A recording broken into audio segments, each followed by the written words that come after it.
Hi, my name is Dennis Kiley, and I'm the founder of the EcoPsychology Initiative.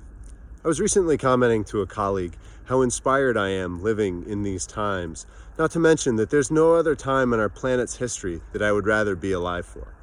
Now, this is in part because I'm aware of the many privileges and benefits that come with living in this society, in this culture. However, my comments were not also oblivious or unaware of the many troubling realities that face our world. In fact, my inspiration living right now is very much informed by the troubling state of our planet. As we all know, that there are very concerning realities that are happening on social, environmental, economic, and many other levels for many of our people. In fact, many of the concerns that are facing our world right now are so troubling that it makes me wonder about the future state of our world. The more I think about it, I really think that the fate of our humanity and our world is in many respects being decided right now. Climate change alone, not to mention the many other issues facing our world, threaten us with truly catastrophic and calamitous consequences if we don't take immediate and direct action. And so in that way, we are living in what I would say are truly historic times. The concerns are grave and historic, but so too, however, are the opportunities. And it's for this reason that I say that I am so inspired to be alive. To be alive right now and to have an opportunity to make a meaningful difference that not only affects the livelihood and well-being of people and planet alike, but also the future that very much will determine what type of world that my daughter, who's almost 4, and my son, who's not yet 1, will face. These inspire me a great deal. But you know what else inspires me? Is the many actions of people that are happening all around me right now. I see young, passionate activists. I see wise elders counseling us. And I see the many actions that are taking place that people are doing to try and have a meaningful impact. And it gives me hope. It gives me a reason to keep doing my part and gives me a reason to feel inspired. And this doesn't really surprise me either. And this is because I think fundamentally we all want to have a meaningful and positive impact with our life.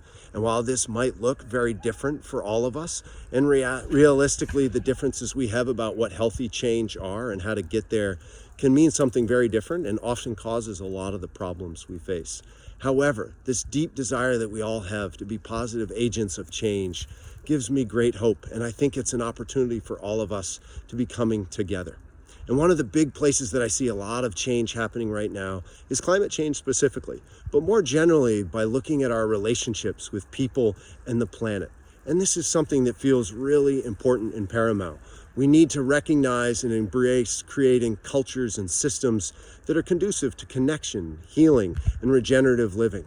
I think many of us are realizing right now that this world is right now not set up for that, and that change is necessary. And beyond just addressing climate change and creating systems that are less wasteful and more sustainable, we also need to more fundamentally find a way to live according to the principles, experiences, and qualities of our planet. And this is a place where I feel really proud of the work that the EcoPsychology Initiative is doing. Many of you might be aware of our programming, which we offer online and in person, public and private, on a range of subjects from ecotherapy and leadership, spirituality, climate psychology, psychological biomimicry, even organizational development. So you might be aware of these programs, and you might be aware that we offer classes, trainings, and even group coaching. But many of you might not be aware of the individual and group consultations and coaching that we offer. And recently we've been privileged to get some attention for this work, and people have asked us to learn a little bit more about this. And what I like to say is that this coaching and consultation exists on a continuum. At one end of it is trying to empower people to be more impactful with their life and work. This looks often one of two ways: empowering educators, healthcare professionals, and clinicians to bring nature into their work.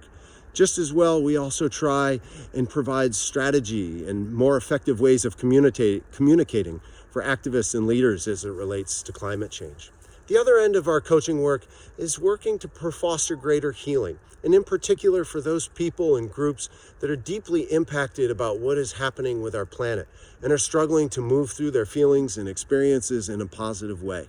And what we do is we use eco-psychology to try and support people to more positively and constructively and effectively navigate their emotions so that they move through in an open-hearted and engaged way, fully participating in their life and their world, of which nothing less is possible. So I thought I'd just take a little bit moment to share a little more about this work, the coaching and consultations.